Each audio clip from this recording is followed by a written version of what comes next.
From the Library of Congress in Washington, D.C.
This is a battlefront.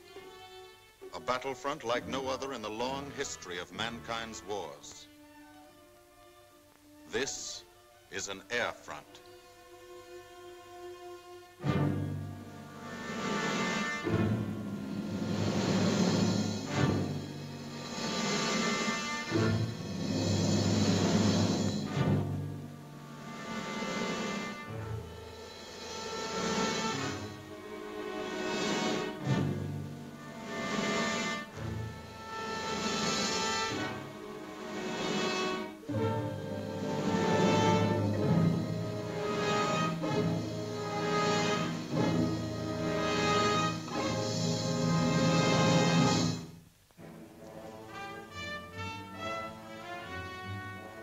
The working day begins, as it will end, with the ground crews, as much a part of the fortress as her wings.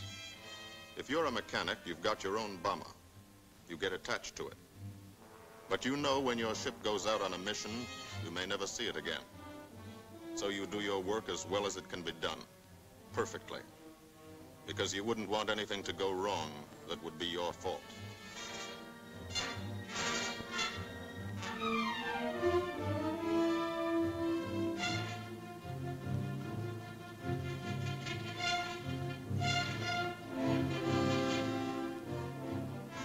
Today, the bombs will be taken from these bomb dumps somewhere in England and delivered to specific points in Wilhelmshaven, Germany.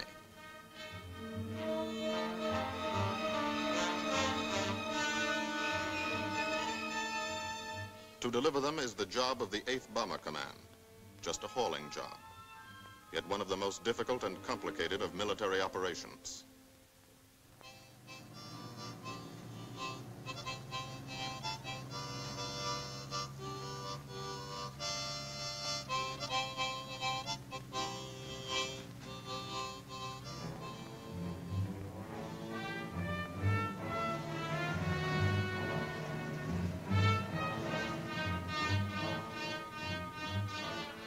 General-purpose demolition bombs, impact velocity as high as 750 miles an hour, pierce 5 inches of armor plate, destroy a factory. Briefing at 0800. Pilots, bombardiers, and navigators take their places. The group commander, Colonel Stanley Ray, steps up to the target map, and for the first time you learn where you're going. Sometimes your face turns white when you find out. Sometimes the feeling you won't come back tightens your insides.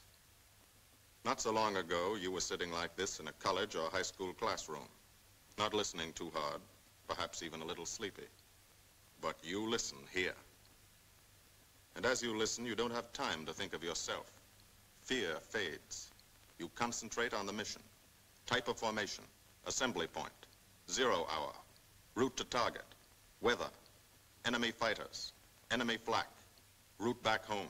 If forced down in enemy territory, destroy equipment. If taken prisoner, give no information. Name, rank, and serial number. That's all.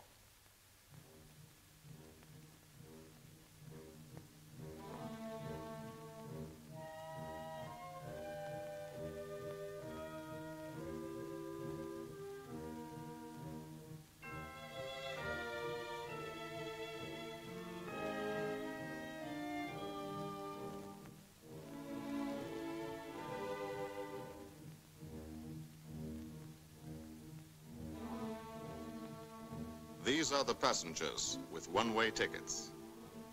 And this is the crew of the Memphis Belle, 324th Squadron, 91st Heavy Bombardment Group. Just one plane and one crew in one squadron, in one group, of one wing, of one Air Force, out of 15 United States Army Air Forces. Well, fellas, we've never had an easy ride over there yet, and today won't be any different. No escort except unfriendly, so keep your eyes peeled. Don't get excited and yell when you're talking on the intercom. Save your ammunition and make your shots count. And let me know what goes on back there, Quinlan. Yes, sir. Stay on the ball, gang, and she'll bring us back like she's always done. Okay? Let's go.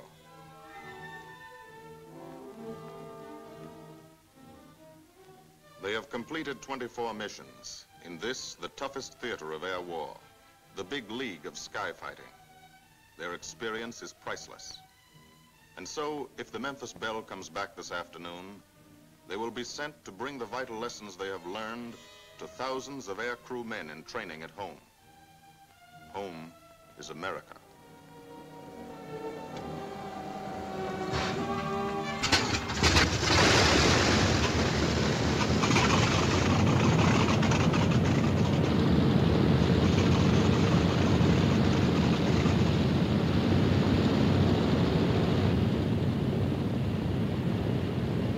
This is a battlefront, like no other in this or any war.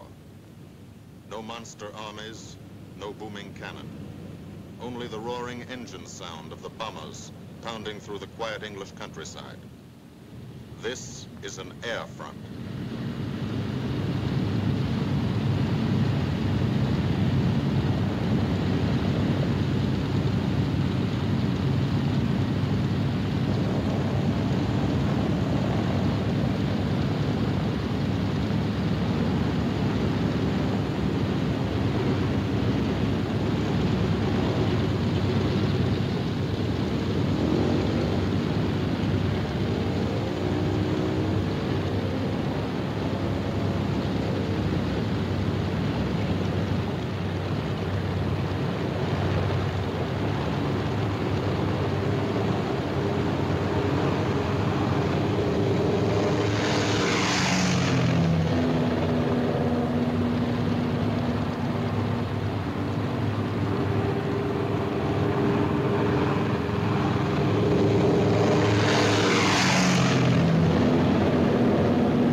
Of the Memphis Belle leave the soil of England for the 25th time. The friendly soil of England, with its ordered farms and rural hamlets, its country estates surrounded by formal gardens and well-kept parks. The England these Americans knew only from the classics they had to read in school. The England of the towns and cities, whose people have defended their island's freedom for over 1,000 years. But today, their countryside has changed.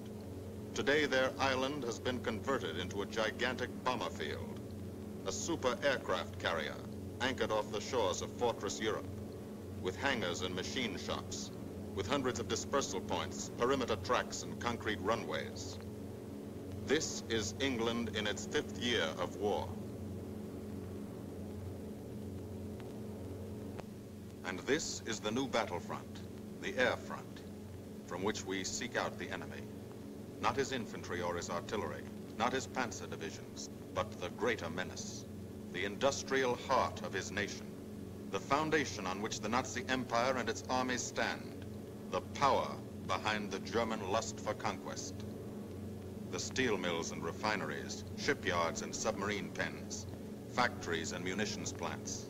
Pinpoints on the map of Europe which mean rubber, guns, ball bearings, shells, engines, planes, tanks, targets. Targets to be destroyed. And these are the destroyers, each with a belly full of bombs, and 10 men like the crew of the Memphis Belle. Pilot Captain Robert Morgan, industrial engineer from Asheville, North Carolina. He's flown this ship across the Atlantic. The other pilot, Captain Jim Verinis, business administration student at the University of Connecticut. Radio operator and gunner, Sergeant Bob Hansen, construction worker from Spokane, Washington. Navigator, Captain Chuck Layton, chemistry student at Ohio Wesleyan. Engineer and top turret gunner, Sergeant Harold Locke from Green Bay, Wisconsin. Used to be a stevedore. Besides keeping the Belle in order, he covers the sky above. Tail gunner, Sergeant John Quinlan of Yonkers, New York. Clerked for a carpet company, but he quit December 8th, 1941. Ball turret gunner, Sergeant Cecil Scott. Pressman for a rubber company in Rahway, New Jersey. Pilot to crew, 10,000, put on oxygen. They're climbing higher now, 300 feet a minute. The strain on the planes and on the men is mounting. The rest of the crew, Bombardier Captain Vincent Evans, operated a fleet of trucks in Fort Worth, Texas. Waist gunners, on the right, Sergeant Bill Winchell, chemist for a paint company in Chicago. And on the left, Sergeant Tony Nastal, used to repair washing machines in Detroit when he was a kid. Now he's 19 and has 2 Nazi fighters, confirmed.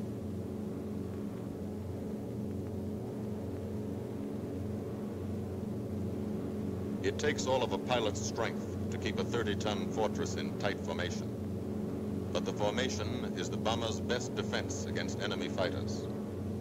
The planes are deployed to uncover every gun, stepped up and down, echelon to the right and left, arranged to overcome the danger of gunners firing into friendly ships, arranged so concentrated cones of fire from the caliber 50 machine guns cover the sky for 1,000 yards in every direction.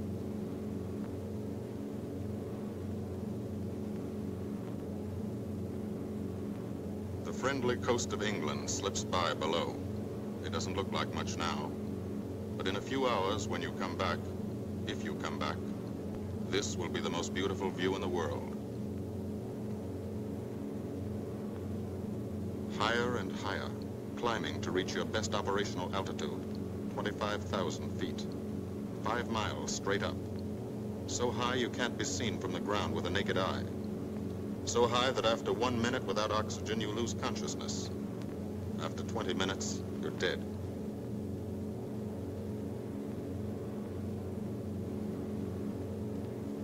From now to the target, you go about your routine duties, plot your course, check your equipment, and wait, and think. Higher and colder. Temperature 40 degrees, below zero. Take off your glove and you lose some fingers. You look out at the strange world beyond, reflections in plexiglass, like nothing you ever saw before, outside of a dream.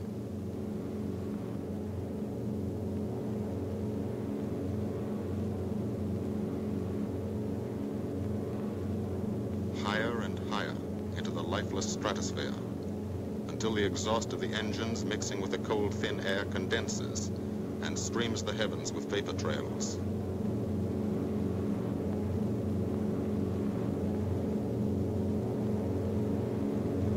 To the men in the ships, they're far from beautiful, for they point like beckoning fingers to the formation, signposts in the sky for the enemy to spot us.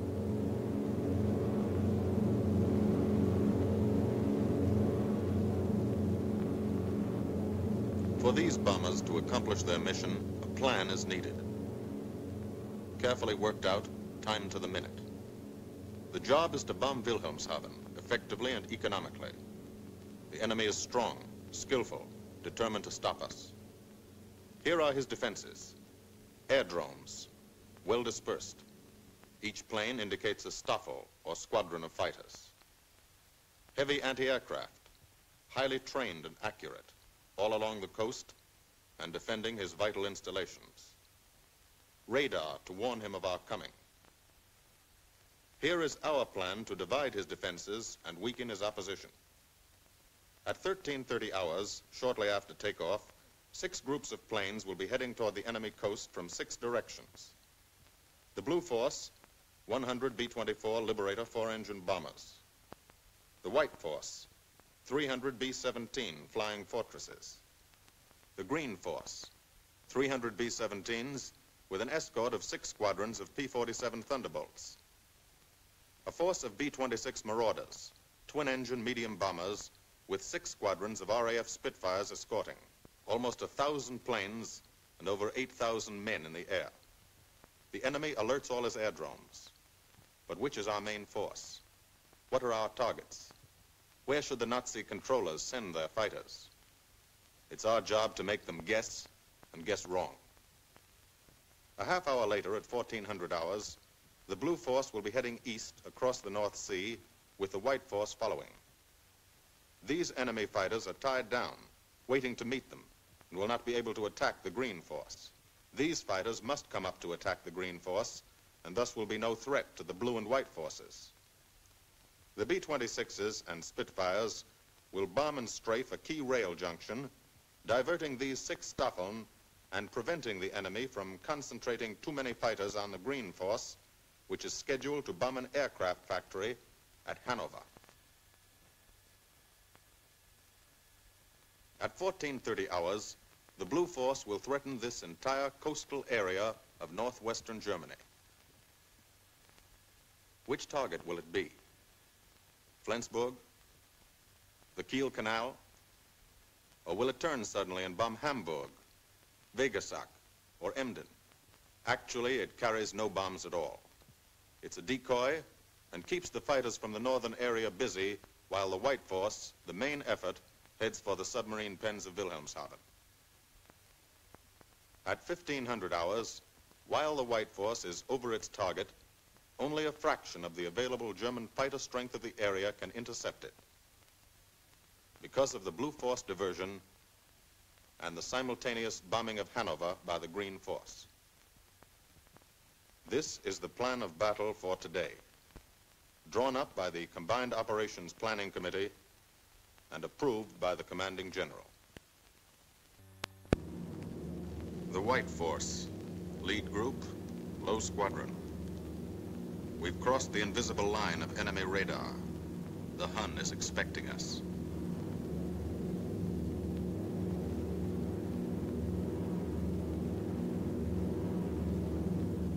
Steel helmets go on. Watchful eyes strain. Tight formations are held tighter still. Tense gunners more alert because here it comes. The enemy coast. From up here, it looks the same as any other. Houses, roads, green fields, factories, waterways. But they are the houses and fields of those who invade and oppress. They are the factories and roads of the people who twice in one generation have flooded the world with suffering. Suffering in such quantity as the history of the human race has never known. Brought torment and anguish into countless American homes. Gold stars and telegrams from the War Department.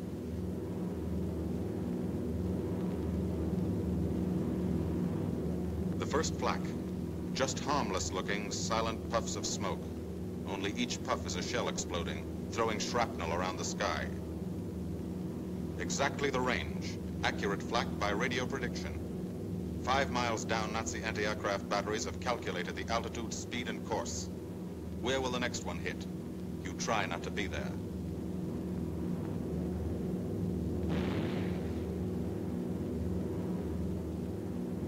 The docks and submarine pens of Wilhelmshaven. Approach to the target starts. No smoke screen can protect it.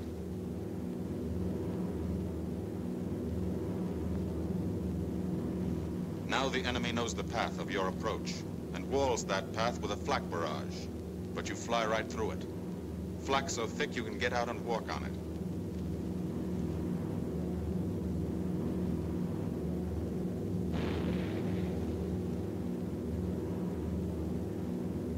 Morgan changes course every 15 seconds. Evasive action to confuse the flak batteries. Bomb sight set for correct altitude and speed. Bomb bay doors open.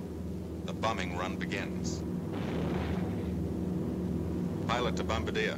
Okay, Vin, you've got it. Now Evans flies the Memphis Belle, controlling it through the bomb site. And now we are most vulnerable.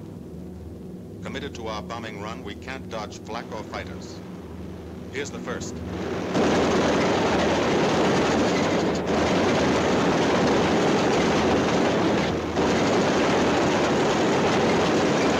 Top turret fires at him. Evans must ignore the battle. Crosshairs lined up on target. Adjustments for wind drift made. 2 more fighters diving from 9 o'clock. Flak now has the range too. They've hit this fort, but he keeps on his bombing run.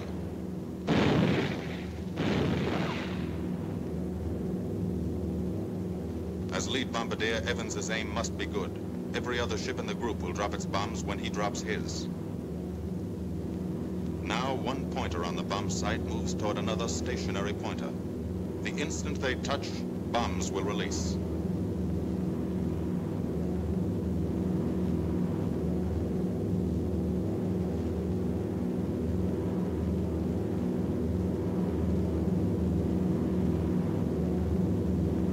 They touch.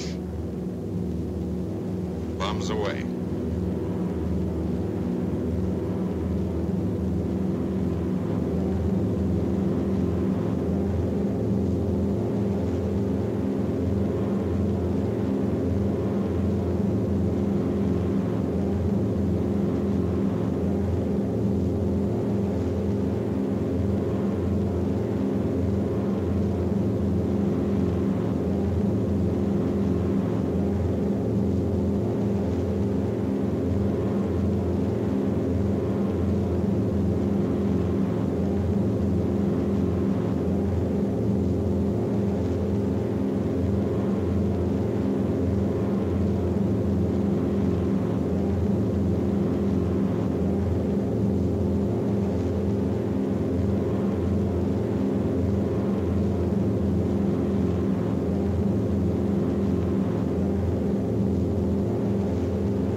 The first half of the mission is over, the easy half.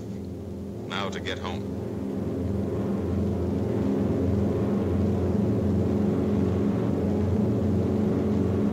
The flak stops. That means fighters out there somewhere. A staffer lurking behind that cloud, or hiding up in the sun where the glare blinds you, and you can't see them, waiting to dive down on you. Fighters at 6 o'clock. This is what a gunner sees. A speck in the sky. That's a fighter. And then a blink. That means he's firing at you. 2,300 rounds a minute.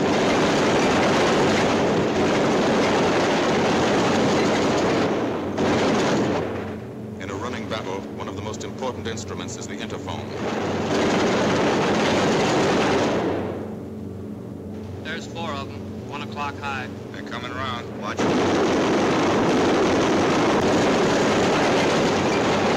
Two fighters, 6 o'clock up, coming in. Diving out, Chief. P-17 in trouble out at 2 o'clock, watching. Got an engine on fire.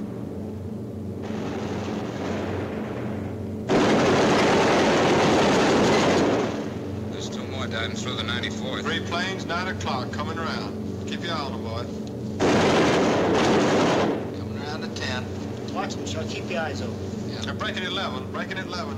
I got them. I got those 2 at 2 o'clock. Watch them, Scotty. I got my sights on them. Check that B-17, Chuck, 3 o'clock. Loader's smoking. Fighters, 10:30, coming around. Those 10:30 upper or lower? Sun. B-17 out of control at 3 o'clock.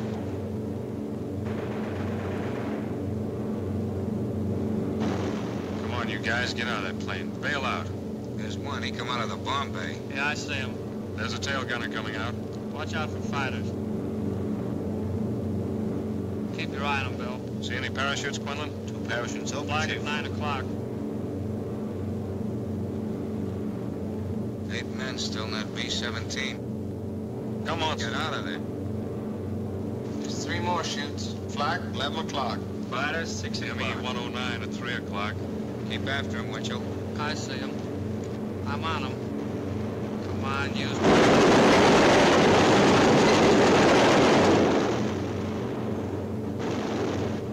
I got him. Quinlan, confirm that fighter. He got him, Chief. Look, he's bailing out. Don't yell on that intercom. Fighters, 10 o'clock. Watch those 2 at 12, Van. They're coming in. They're coming in, Scotty. Get that ball turret on him. Save the ammunition as much as possible.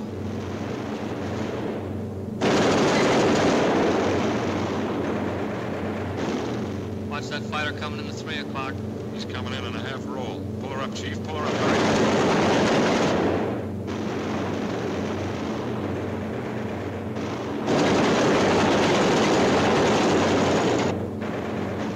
This fortress is hurt. Engine on fire, losing airspeed and altitude, drifting into the flak, alone and helpless. A straggler. In a minute, Nazi fighters will swarm in like buzzards for the kill. You can watch, but you can't go down to help. You keep your formation.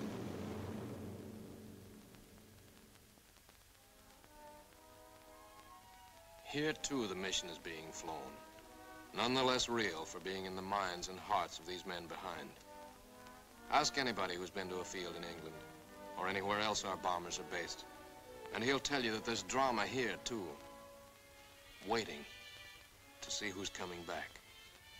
To watch them, you might not realize how tense these ground crews are. But they are tense, and plenty worried. In Air Force talk, this waiting is known as sweating out the mission. These men know the flight plan. Their watches told them when the bombers were running into enemy flak, when they were over the target, when they left the enemy coast. And now their watches tell them the bombers should be nearing the field. Every ear strains for the first sound of the engines. And then somebody hears them. And somebody sees the first faint specks in the distant sky.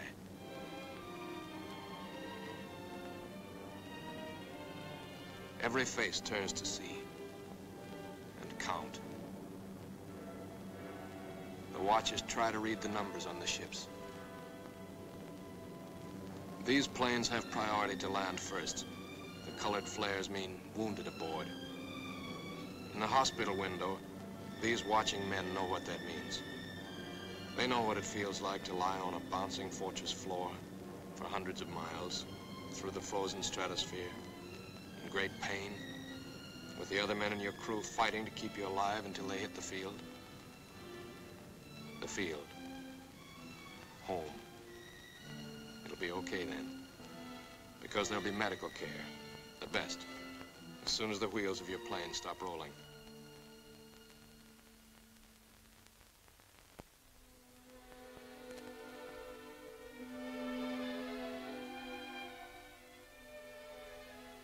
Head wound.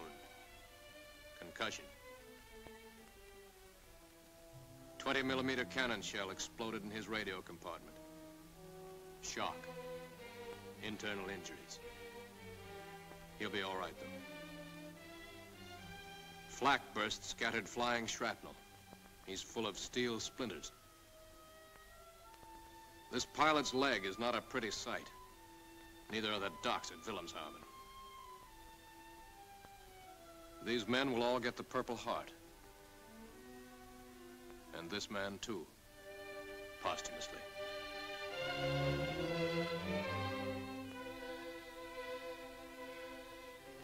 A transfusion right in the plane. This gunner's too weak to be moved. The new life-giving blood flowing into his veins might be the blood of a high school girl in Des Moines, a miner in Alabama, a movie star in Hollywood, or it might be your blood, whosever it is. Thanks. 36 planes left this field this morning. Now 6 more arrived. That makes 20 home. And this one's 21. More wounded aboard.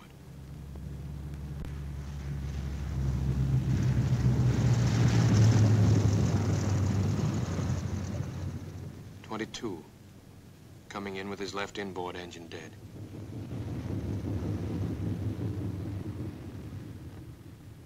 .23, with a feathered prop on his left outboard engine.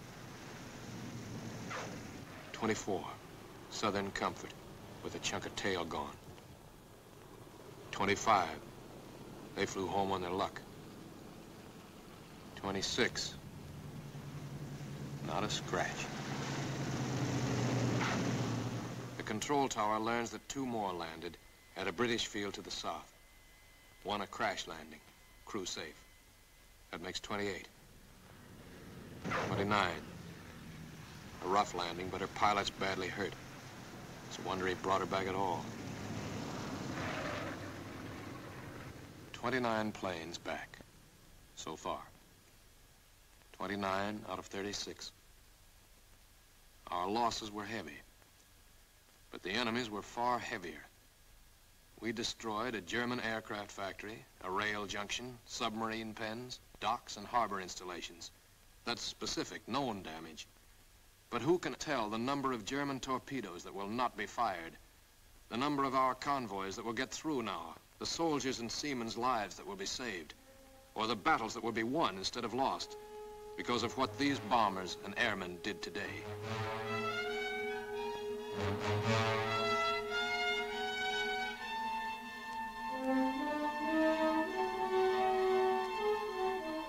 Pilot and tail gunner. They can laugh now. Fire on the inboard engine did this. Flames streaked back and burned the stabilizer, too. Another crew luck brought back.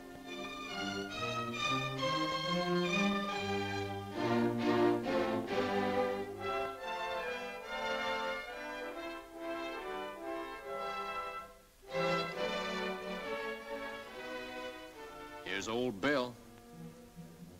A pretty good airplane when it took off. Lost its nose, lost its navigator, bombardier wounded, top turret gunner and pilot hit, hydraulic system shot out, no brakes, no flaps, but old Bill came back.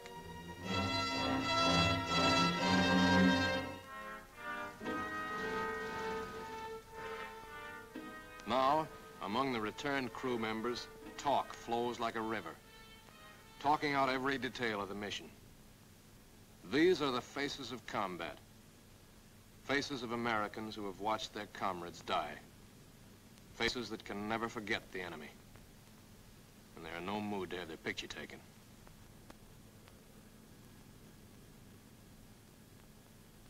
In the control tower, Colonel Ray, the group CO, is still watching and waiting. And then he spots the last flight. 3 more planes.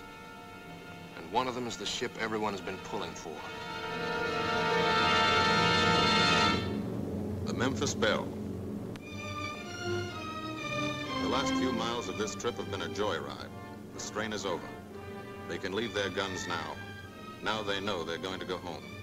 To Spokane, Green Bay, Asheville, Detroit, Chicago, Fort Worth, and Yonkers.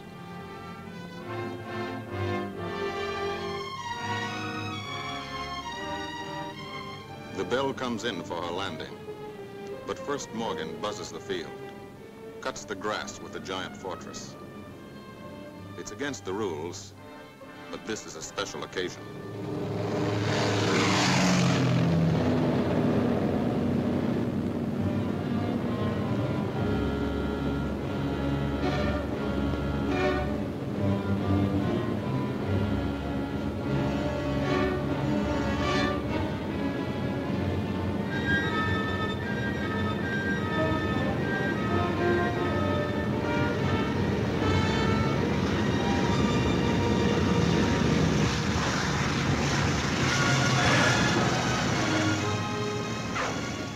Of the Memphis Belle come back to the soil of England for the 25th time.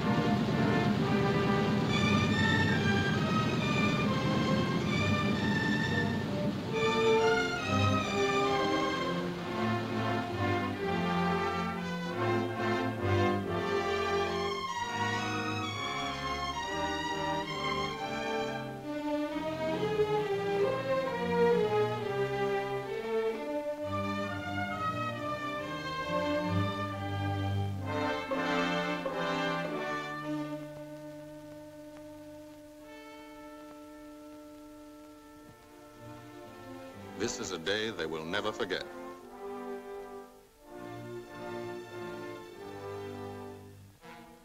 Another great day soon after, Brigadier General Hansel visited the field and presented the Distinguished Flying Cross to every member of the crew.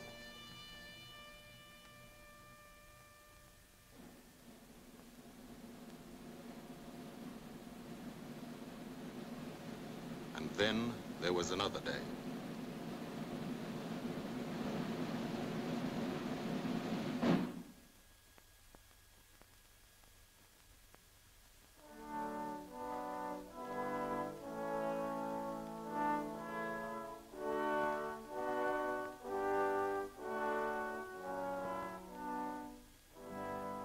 Their Majesties, the King and Queen of England.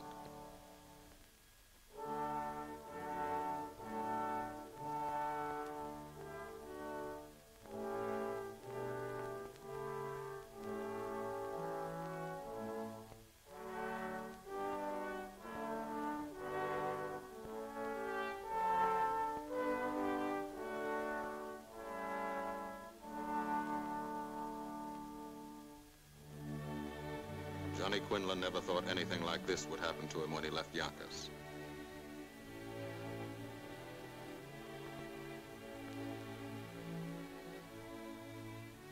The ground crew were a little self-conscious about being dressed in fatigues, but the Queen thought they were very nice.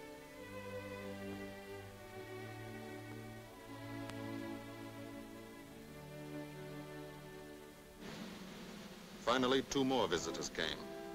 General Acre, commanding the 8th Air Force, and General Devers, U.S. commander of the European Theater. The Bell crew received them in flying clothes, as General Acre read the order for what he called their 26th and most important mission: return to America to train new crews and to tell the people what we're doing here, to thank them for their help and support, and tell them to keep it up, so we can keep it up, so we can bomb the enemy again and again and again until he has had enough. And then we can all come home.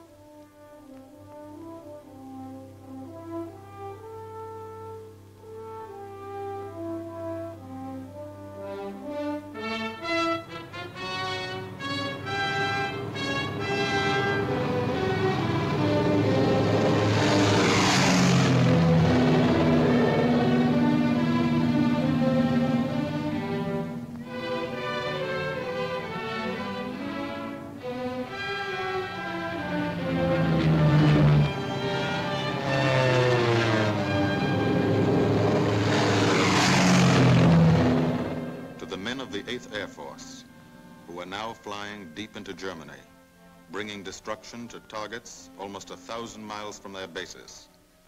Destruction like this. And who have never once been turned back by the enemy. To those men, this film is gratefully dedicated.